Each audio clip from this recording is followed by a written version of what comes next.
¿Qué tal, chicos? Buenos días. Vamos a comenzar nuestra segunda clase.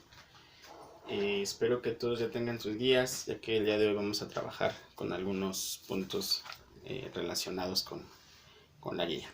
¿Ok? Bien, estuve ya revisando sus actividades. Algunos les hice por ahí observaciones. Algunos no me hicieron la actividad que estaba en el video, que era el origen de las ciencias sociales, o más bien por qué considerábamos o creíamos que las ciencias sociales surgen hasta el siglo XVIII, 2 siglos después del auge del Renacimiento en la Europa. Por ahí recibí también buenos trabajos, un par, no recuerdo quiénes, me hicieron un buen análisis específicamente de este fenómeno, que se puede resumir en lo siguiente. Era obvio que tras la epidemia o la pandemia de la peste negra que azotó a Europa en el siglo XIII, el hombre buscara, ayer lo explicaba, el hombre se aleja un poco del pensamiento religioso y busca un pensamiento más positivo, científico. Y esto da como resultado pues que las ciencias médicas o humanas sean las primordiales. Y esto nos deja una reflexión importante. La ciencia surge como base de una necesidad de saber. ¿Y qué necesitamos saber? Pues bueno, esto es lo que va cambiando momento a momento. ¿Okay? En ese momento, siglo XV-XVI, el hombre necesitaba encontrar explicaciones por qué una epidemia había acabado con prácticamente la mitad de la población. Y es por eso que se dedica al estudio de la anatomía, de la medicina, de la herbolaria. Y es en el siglo XVIII cuando ocurren dos fenómenos importantes. El primero de ellos es la Revolución Industrial y el segundo es la Revolución Francesa. Dos fenómenos sociales que van a transformar, uno, la manera en que se vive y se produce en la humanidad, es decir, la Revolución Industrial con la aparición de la máquina, y la segunda, pues cambia las formas políticas de cómo se gobernaban las ciudades-estado o los feudos en la Europa, cayendo así las monarquías y dando surgimiento a las repúblicas. Estos dos fenómenos van a dar pauta a que el hombre ahora se interese por conocer el aspecto social. Vamos ahora entonces a hablar de la geografía. La geografía es una mezcla de estas ciencias, de un poco las ciencias naturales, dentro de las cuales algunas ciencias exactas se encuadran, y de las ciencias sociales, ¿no? La geografía mezcla un poquito, vamos a ver que pues ahí en su primera unidad viene como el desarrollo muy breve, de una manera muy general, pues desde los griegos vamos a tener pues este desarrollo de esta disciplina, que es una necesidad por conocer el entorno. Ayer ya les explicaba que geografía no es el estudio de la Tierra, sino la descripción de la Tierra, ¿no? Es decir, y hablando de Tierra, pues por el espacio que ocupamos dividido entre pues diferentes cuestiones, ¿ok? Entonces vamos a entrar hoy de lleno, voy a dejarles algunas actividades y aquí en la descripción del video y de sus actividades y pues su tarea número 2 de la lista, ¿ok? Entonces solamente me interesaba mucho que entendiéramos el proceso de la aparición de la ciencia entre las ciencias médicas naturales, muchas de ellas en el siglo XV-XVI, a las ciencias sociales, que repito, no es que aparezcan, se vienen dando la política, el derecho desde Roma, desde Grecia, pero su auge o al menos su transformación moderna pues surgen en el siglo XVIII derivado de estos dos momentos importantes. La geografía tiene su origen desde el inicio de la humanidad, porque el hombre ha necesitado comprender su entorno. Sin embargo, la geografía es una ciencia compleja, es una ciencia que pues nos ha llevado a diferentes ámbitos de estudio, pero que podemos clasificarla básicamente en dos grupos: la geografía física y la geografía humana. Hoy vamos a trabajar un poco más con la segunda y el resto del curso trabajaremos mucho más con la primera, ¿ok? La geografía física comprende tres aspectos generales. la astronomía, que viene de dos vocablos, su etimología se compone de dos vocablos, que es el astro, ¿no? Que no hace falta o se refiere a los a los cuerpos celestes, y nomos, que se refiere al orden o al seguimiento que tienen la formación ciertos elementos, en este caso los astros, ¿no? La astronomía es el orden, pues, de los astros, lo podríamos traducir así. Recuerden que el significado etimológico no siempre atiende al significado real o al significado actual que ha tenido o que tienen los conceptos.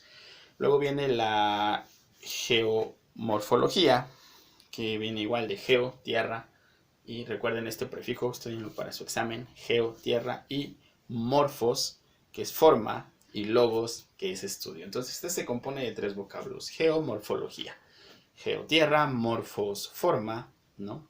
Amorfo es aquello que no tiene forma, morfo tiene que ver con las formas físicas, y logos, que es estudio.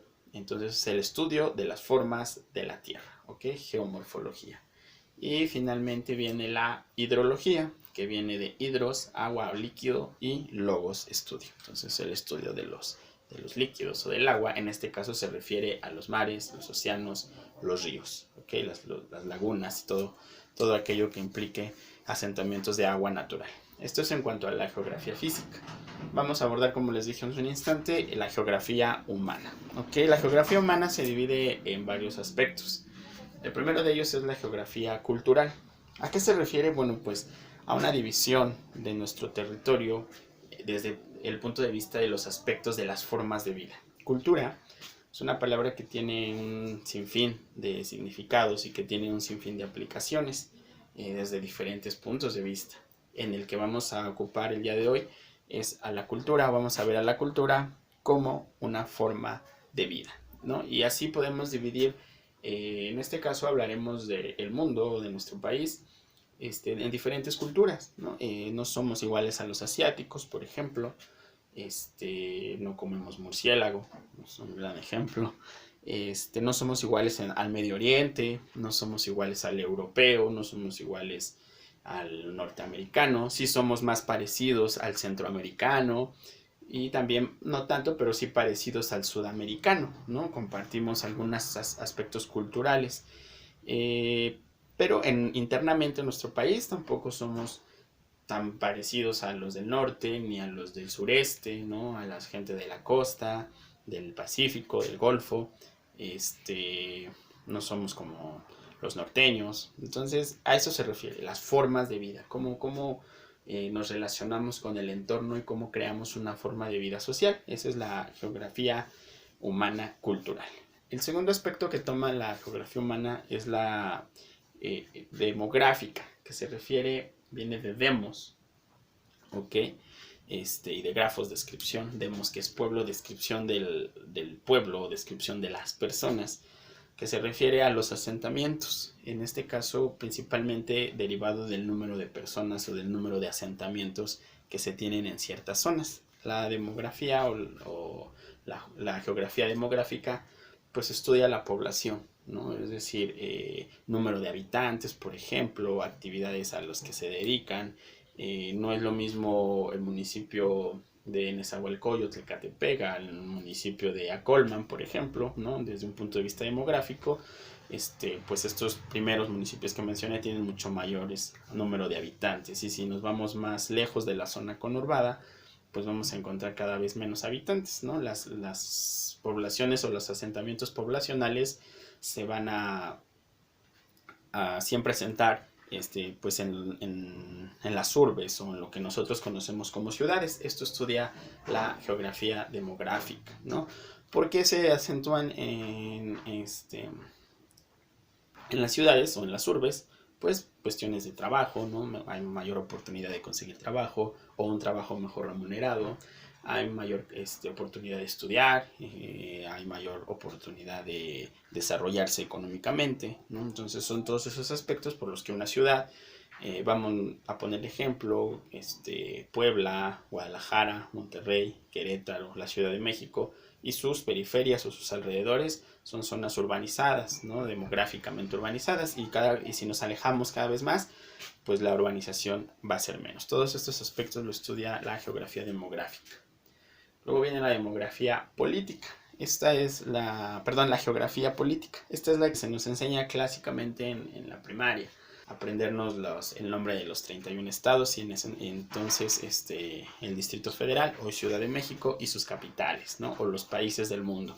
Es una geografía imaginaria, pero necesaria para delimitar los territorios de cada país, de cada estado, en este caso de nuestro país, de cada entidad federativa, ¿no? Para delimitar competencias. Es totalmente político, no existe, ¿no? Las fronteras son líneas imaginarias que el hombre ha creado para ponerle orden. Ayer hablábamos un poco acerca de que el hombre tiene una necesidad de conocer, de ordenar el entorno, ¿no? Lo veremos cuando nos metamos a ver lo del sistema solar y cómo el hombre pues siempre busca tener el control. Es como una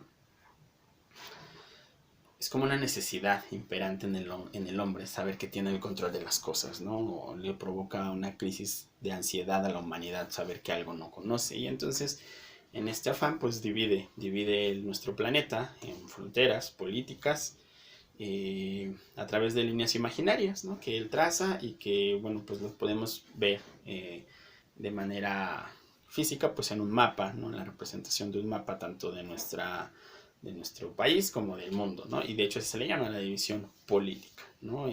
Porque no existe naturalmente. Y viene una muy importante, la geografía humana económica. Quizás de las que más han tomado importancia en los últimos años, debido a que sabemos, o bueno, lo he tratado en algunas clases, no sé si con alguno de ustedes, pues el poder que actualmente en el siglo XXI domina el mundo, pues es el poder no político, sino económico, ¿no? Entonces, el poder económico es el que domina el mundo. Evolucionamos del poder político al poder económico, ¿no? Si nos vamos unos años atrás, unos siglos, quizás el poder político era el que predominaba. No tan lejos, la Segunda Guerra Mundial se da por cuestiones de tipo político, poder. Actualmente las luchas son económicas. Entonces nos hemos transformado, hemos evolucionado. La geografía económica radica en eso, ¿no? Las áreas geográficas económicamente hablando. No hay mucho aquí que explicar en un sentido general, ¿no? No quiere decir que no es importante. Europa, ¿no? Japón, por Asia y Rusia, potencias económicas, ¿no? Estados Unidos, Canadá, Norteamérica, y luego viene Centro y Sudamérica, tercer mundo, y pobreza extrema, pues al igual que gran parte de Asia también, tercer mundo, y luego viene pues pobreza extrema en el continente africano, ¿no? Entonces lo podríamos dividir de formas generales así, la geografía económica, pero también de manera más interna en nuestro país. A pesar de lo que pudiéramos pensar, es el norte el fuerte económico del país, ¿no?